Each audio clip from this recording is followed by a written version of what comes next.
न रहबे कहियो दे दूसरा के कोरा रे, खुश न रहबे कहियो दे दूसरा के कोरा रे, याद आई पहिल का जरा बगले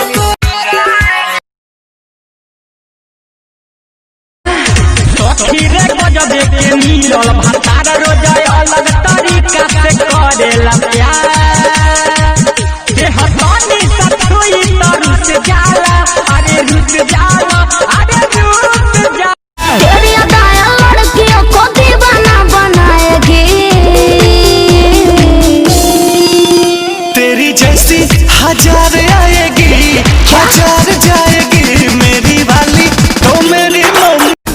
भोले बाबा से मांग रही हूँ तुम्हें 7 जन्म के लिए, सुमारी कर रही है सनम के लिए, तेरा जान जन धारेगा वतन के लिए। सामने तू आई हो जानी तू न जाई हो, घुंघटा उठाई हो, जाए से पहले ससुरवा ये जान अपन मुहावा देखाई हो।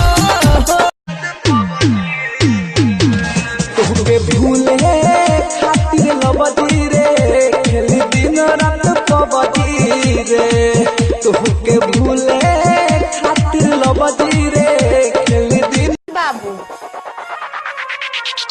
सैया कमा के आइले, पियावा कमा के आइले, राजाऊ कमा के आके बाबू महिला के पाछी नहीं निर्मल के देखो नीचे छोटी रमिया के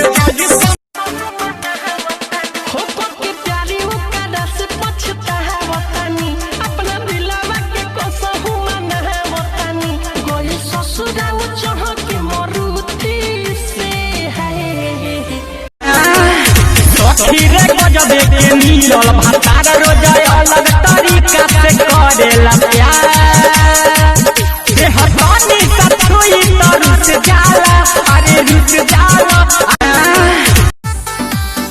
हंसी के बोललू ये जहान दिलवा के तोहरा तू बढ़ी गइल, तू हंसी के बोललू ये जहान दिलवा के तोहरा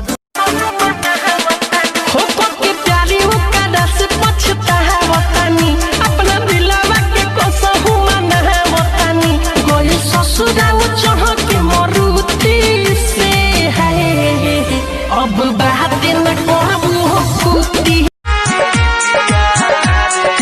कैसे के बतैयो दिल के बतिया रे, धोखा दिल के प्यार में पीरितिया रे, कैसे के बतैयो दिल के बतिया रे।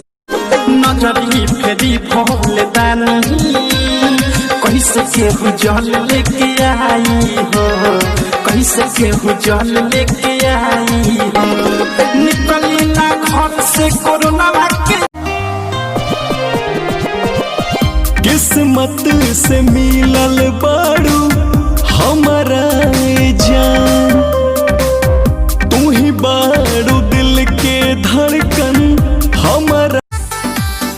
हंसी के बोललू ये जहान दिलवा के तोहरा तू बढ़ी गइल, तू हंसी के बोललू ये जहान दिलवा के तोहरा तू। कवर सजा के बना दी कवरिया, चलो ये भौजी पे मिल सरिया, देव घर नगरिया लचकी कमरिया। भोले बाबा से मांग रही हूँ तुम्हें 7 जन्म के लिए, सुमारी कर रही है सनम के लिए, तेरा जान जन धारेगा वतन के लिए। भोले बाबा से मांग रही हूँ तुम्हें 7 जन्म के लिए, सुमारी कर रही